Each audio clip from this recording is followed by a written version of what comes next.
Bonjour, c'est Chris Essonne. Aujourd'hui, je vais te parler de l'histoire extraordinaire de Otis Carr, qui, à la fin des années 50 aux États-Unis, avait développé un engin en forme de soucoupe volante, l'OTC X1, pour aller jusqu'à la Lune et revenir avec 3 hommes à bord. En 1925, Otis Carr, étudiant, travaillait dans l'hôtel où résidait Nikola Tesla. Pendant 3 ans, il reçut les enseignements de Tesla et par la suite, il s'intéresse de très près aux générateurs à énergie libre et a le projet de réaliser un engin volant de 1937. On peut l'entendre ici dans une interview de juillet 1960 réalisée par Paul Coates sur la radio KTTV. What is your scientific background? It has been individual research associated with several scientists. This one in New York, we had the very good fortune when we were a youth there in the middle 20s to know Nikola Tesla and to have many conferences with him on electricity, induction coils and electrical power. Il n'est pas le seul à affirmer que la solution pour aller dans l'espace est un engin rond, utilisant une propulsion électrique. Il cite ici le père de la fusée V2, le scientifique allemand Hermann Oberth, dans la même interview. The successes that have been made with rockets and missiles, I think, is almost incredible and phenomenal. But there is an easier way, and it is my way, and this is recognized now by some scientists. Dr. Hermann Oberth flatly stated in a press release when he left this country after working here for several years as an expert in the field of rocketry, that when man went into space, it would be by an electrically powered craft, circular in design, protected by an electrical wind. We say force field instead of electrical wind. And where a force field is, a space, a ship can travel in absolute comfort without friction. Il fonde sa société OTC Enterprise en 1955, dans le but de commercialiser son modèle OTC X1. Il assure avoir construit 6 modèles de soucoupes volantes de différentes tailles et commence à faire parler de lui parmi une population réceptive suite aux apparitions d'OVNI depuis 1947. Le 15 novembre 1958, il participe à une émission radiophonique de la chaîne Ouvre de 4 heures, où il expose son projet d'aller sur la Lune avec son engin OTC X1. Cet enregistrement est malheureusement de mauvaise qualité, mais j'ai toutefois pu en tirer des informations techniques complémentaires. Le départ est prévu pour le 7 décembre 1959. La trajectoire prévue est en 8, autour de la Terre et de la Lune, avec plusieurs tours autour de la Terre à 76 000 miles par heure, soit 33 km/s, suivi de l'aller vers la Lune à la vitesse de 500 000 miles par heure, ce qui correspond à 30 minutes pour atteindre la Lune. Otis Carr affirme que le trajet aller durera 5 heures au total.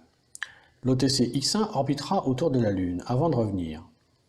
La durée totale du voyage à bord du vaisseau devrait être de l'ordre de 10 heures. Mais Otis Carr affirme que vu de la Terre, le voyage durera 7 jours. Une démonstration en vol d'un de ces prototypes est prévue le 15 avril 1959. Mais celle-ci se soldera par un échec. La même année, Otis Carr recrute Ralph Ring, plongeur spécialisé dans le test des équipements de plongée à bord de la Calypso avec le commandant Cousteau, puis se reconvertit dans la recherche en électromagnétisme. Commençons par un résumé de cette histoire grâce au témoignage exceptionnel de Ralph Ring, interviewé en 2006 par l'équipe du projet Camelot. Tesla had told him at one time, he says, I may never make it in this generation to get these ideas out, but this is all just free energy. Free is, you got 4 elements, the sun, the water, the earth, and the air. They're all free. They have been forever, and they always will be, and we're not using them. We're inventing ways to put meters on them and sell them. They even were selling air at one time, and now they're selling water, and Who would have thought? Yeah. Yeah.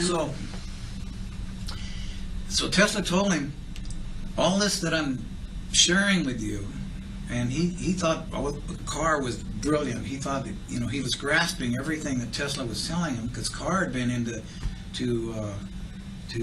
nature for years himself.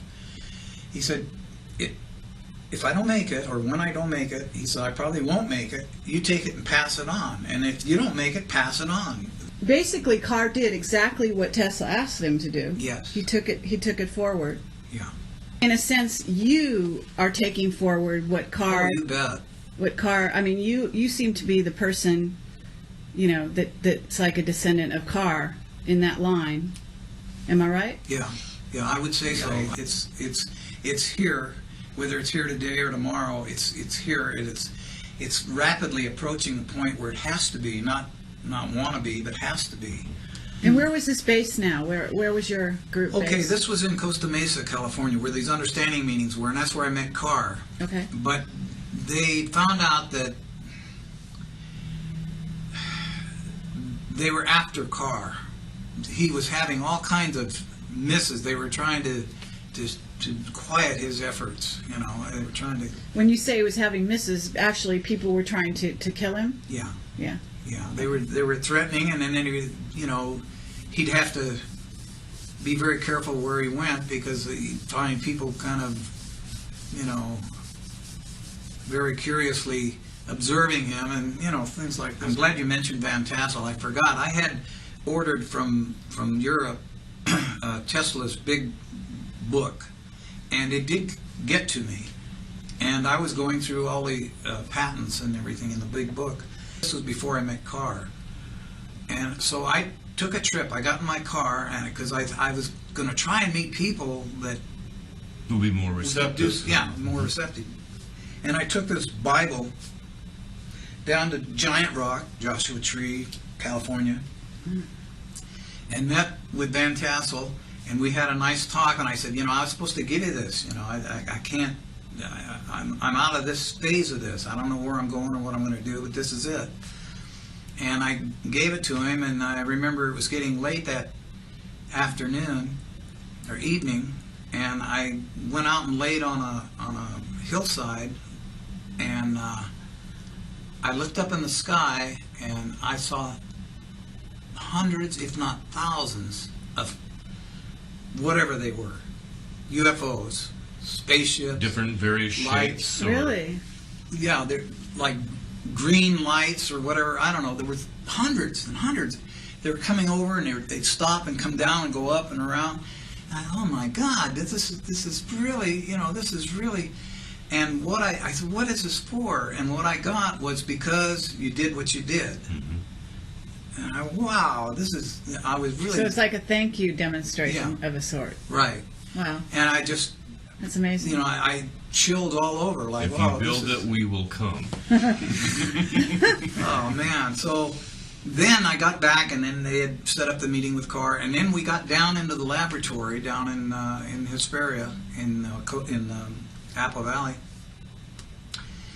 and we started setting up shop. We had a little machine shop set up, and we had you know, all kinds of stuff to do things with. But we'd had a couple of models that they brought with them that were semi-operational. So the first experiment that I saw that just knocked my socks off was we set it up on one of the workbenches and attached not electricity, but sound waves, if you will, or maybe it was. I think that we had a. I'm not sure. Anyway, and this was a small model about 2 feet in diameter, 2 or 3 feet in diameter. And they said, well, take a look at this. So they fired it up, hardly any noise, just a hum, you know, vibratory hum. And it was made out of aluminum. And I touched the surface of it, and it felt good, but I could feel the vibrations. And so they kept increasing the energy, and then there was this feeling that it felt really like somebody opened a door and a cool breeze was coming through. It felt really good. And at that time I went to touch it again, and it was like Jello. It was getting soft. was getting really, really soft, like I could put my fingers through it. Better than Jello because it didn't stick or anything. I put my hand in and pulled it out. Oh my like that. goodness! Like that. Yeah. And what did it feel like when your hand was Well- inside of the gelatinous material? Did you feel any? It was the same tingling that we were all feeling in this room. That we had accelerated our efforts. It's like what it was doing, we were doing. Oh, was I doing. see. It was. So it you was were synergy, like- you were sort of speeding up to kind of like in sympathy to those Yes, vibrations. Exactly. That resonance that you talk about. Went back to Apple Valley and said, let's get the 45-foot craft going. Let's have people on board. Let's and we'll document it and we'll have the proof, and then we'll find ways. And we had the understanding group finding ways to let people know what we were going to do. We're going to have live demonstrations eventually. Make a long story short, we went through stages and we finally got to the big craft. There was actually two of them, but there was the one craft that we were ready to try and experiment with. And how big was that again? 45 feet Okay. diameter. And we were, by that time, we didn't have any fences or anything around us, and you could see the thing from the roads and stuff, and we knew that, only a matter of time till the looky-loos started getting there, but we didn't care. We knew we had to do something before, because now General Motors is going to go tell whoever what we're proposing, and it won't be long before they find out what we're doing. Well, he says, come on, we're going to go. He got us into the briefing room, and he told, there was three of us, and I don't remember who the other two guys were now. It wasn't Rapoli, it wasn't Colton, it wasn't Aho. But there was three of us, and he said, what you're going to do, you're going to get on board, we're going to go downrange. We had a 65-mile range in Apple Valley, and where we eventually wound up was about 10 miles, I think, downrange. He says, you're gonna get on board, and we're gonna go someplace, and then we're gonna come back, and that's all. And he said, but I want to tell you ahead of time, your brain will no longer Be the same. You will lose it. You will because it won't understand and it won't comprehend what's happening. So use your mind, use your feelings, come from your heart, meditate, go into a focus point, and go to your higher thoughts and feelings, rather than worrying about what was going to happen. So he said, it's going to be a strange experience for you, but it will happen, and we will document it. And so we got on board, and what it was there on board, it was just a small, like a crystal ball in the center. It wasn't actually in the center, it was off center a little bit. And it had I think it was a laser, I don't know, but there was a white light coming up from the bottom of it. It's shining up through it.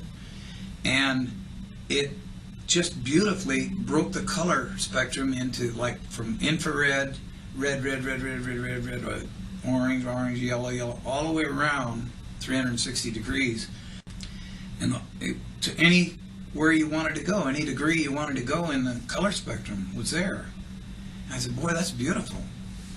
And we'd been briefed on it, but I didn't, until I saw it, I didn't realize, what was going on. He said, okay, just relax.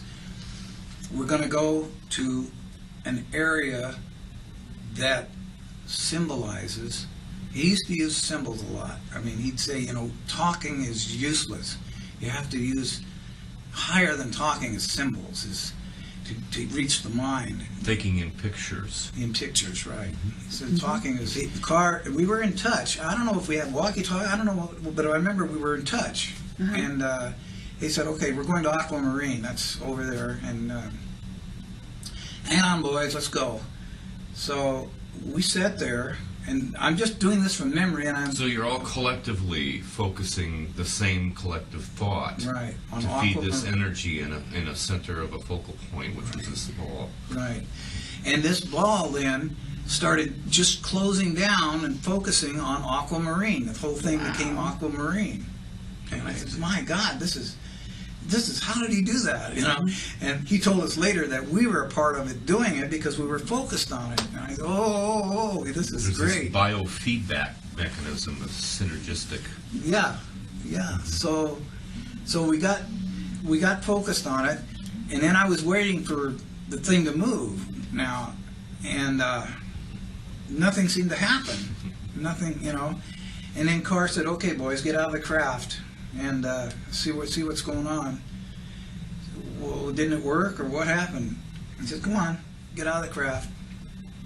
We got out, and we were downrange 10 miles where this aquamarine area was, and within this whole process, you're talking about probably a few minutes. Oh yeah, You know. yeah. I'll get to the timing in a minute on it, but so he said, "All right, pick up rocks, put them in your pocket, take some grass or whatever you can find, some tumbleweed, whatever you can find, and get acquainted with where you're at, because when you get back, you're not gonna remember any of this." I mean, that was the gist of the whole thing.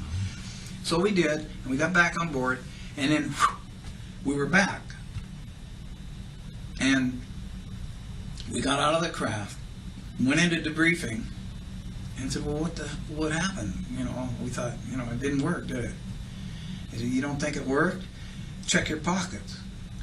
And so we checked our pockets, and here's these dang rocks, and I had grass stains, I had everything, you know. I said, "Oh my God." But you didn't have memory of No this? memory.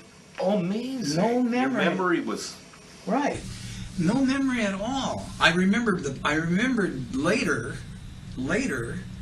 being there and picking up the rocks, but then it was just like Like it was a dream or something. yeah, like it was a dream. Exactly. Like you advance your imagination to a point, and then you'd forget about it. Wow. And so I thought this is the most incredible experience I've ever had. And he said, no, it's simple. Your brain is there to operate your body. You're in a vessel here. It's an illusionary vessel that people don't realize, because we're creating it in microseconds. From 1 second to the other, these shutters are opening and shutting and creating all this reality you see around you. It doesn't really exist. It's all spirit. It's all energy. But we're creating this. And he was blowing us away, you know, and he said, but your brain has a capacity limit. It goes to a certain point of its responsibility, and unless it's in touch with the mind, unless it consents to be in touch with the mind, which The is higher mind, really. well, yeah, that's the mind of all of us, because we're all one. Unless it gets in touch with that, it doesn't know what's going on. But to us, it was at least 15 minutes. Normal time. Normal time, yeah. I figured, you know, we'd be gone about 15 minutes. So there's a time variation Yeah. going on here. So And Carr explained it. He said, like, well, it's simple. People don't realize that man, in a sense, created time. Time doesn't exist in essence. It does when we create it, and we have a beginning and an end to something. We call that time. But it says, in a greater reality, there is no time. And what? That's like the eternal now. Yeah, and that we pegged it at 15 minutes, and he just a few seconds. He says he just went outside and back in time. I mean, it's just what you call it, what you created, is what it is.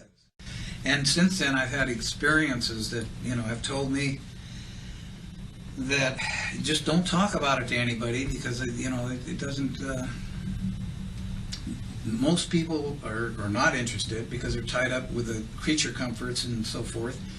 And a lot of people, when I start getting close to it, they get a little fearful because they don't understand, you know, that, and they, of course, What think happened after? I mean, you made that test flight, right? Right. And so you didn't make that many test flights after that. Is that right? You guys got closed down somehow? I did the one test flight, and then we did some things that were there at the plant, but we didn't go down range or anything, because it was just about within 2 weeks after that the FBI and whoever these other guys, CIA or whatever, No such agency. weirdos, they came in to the plant. They came over with all their bells and whistles and said that, you know,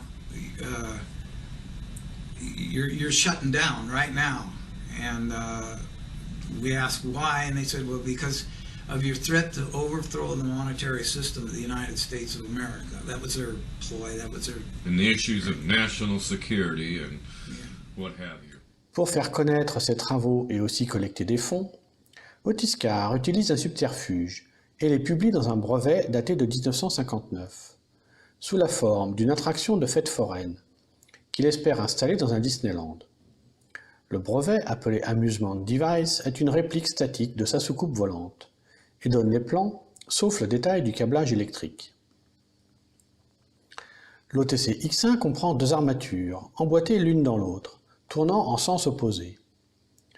L'armature interne comprend 6 motifs identiques, chaque motif comprenant des plaques formant un condensateur, et une mystérieuse bobine à double cône appelée Utron, qui sert aussi de générateur.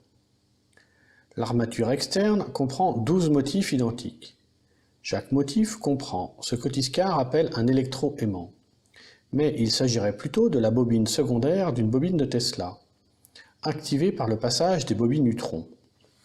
L'armature interne avec les 6 condensateurs plans et les Utrons forme un circuit primaire en résonance, et le passage des Utrons dans l'entrefer des bobines de Tesla déclenche des impulsions électriques de très forte intensité qui électrisent la coque.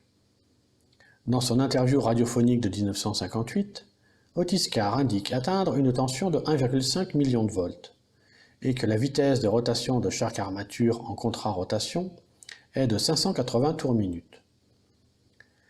L'équateur de la coque a une vitesse linéaire identique à celle d'un point situé sur l'équateur de la Terre. Au centre de l'engin se trouve un accumulateur central en rotation, en forme d'Utron, et qui pèserait 4 tonnes, et fournirait une tension primaire de 12 000 volts. La page web du projet Camelot évoque aussi l'utilisation de mercure dans cet Utron. On retrouve donc dans ce dispositif un schéma de principe semblable aux engins à antigravité présentés dans la vidéo 81 sur cette chaîne, à savoir un système électrisé tournant pour entraîner le vide et créer un vortex du champ d'énergie environnant. L'envoi d'impulsions à haute intensité pour la propulsion. L'originalité du dispositif ici est qu'en plus, le système de pilotage interagit avec la conscience à travers un cristal. Selon le témoignage de Ralph Ring, le système ne se serait pas déplacé mais téléporté. Ces affirmations données en 2006 présentent des similitudes très fortes, à la fois avec les informations délivrées dans l'excellent livre d'Elena Danaan, We Will Never Let You Down, dont on attend l'apparition en français pour bientôt, et les affirmations de téléportation que donne Jean-Charles Moyen dans son film Révélation Starseed 2. Capacité de téléportation qui serait due à des ondes cérébrales particulièrement puissantes. Il y a donc des corrélations remarquables entre les informations de Ralph Ring, qui paraissaient totalement impossibles en 2006, et les informations récentes données par Elena Danaan et Jean-Charles Moyen. Ces 2 contactés seront présents en France pour une conférence exceptionnelle les 21 et 22 juillet près de Tours, avec d'autres conférenciers au témoignage extraordinaire. L'annonce de cette conférence a suscité un engouement sans précédent, et toutes les places ont été vendues en quelques heures seulement, ce qui montre que de plus en plus de monde a dépassé le cap du scepticisme et du déni. En attendant, je te dis à bientôt, et je souhaite une très bonne conférence à tous ceux qui auront la chance d'être à Tours, les 21 et 22 juillet, où nous aurons la possibilité de nous rencontrer. Bye bye!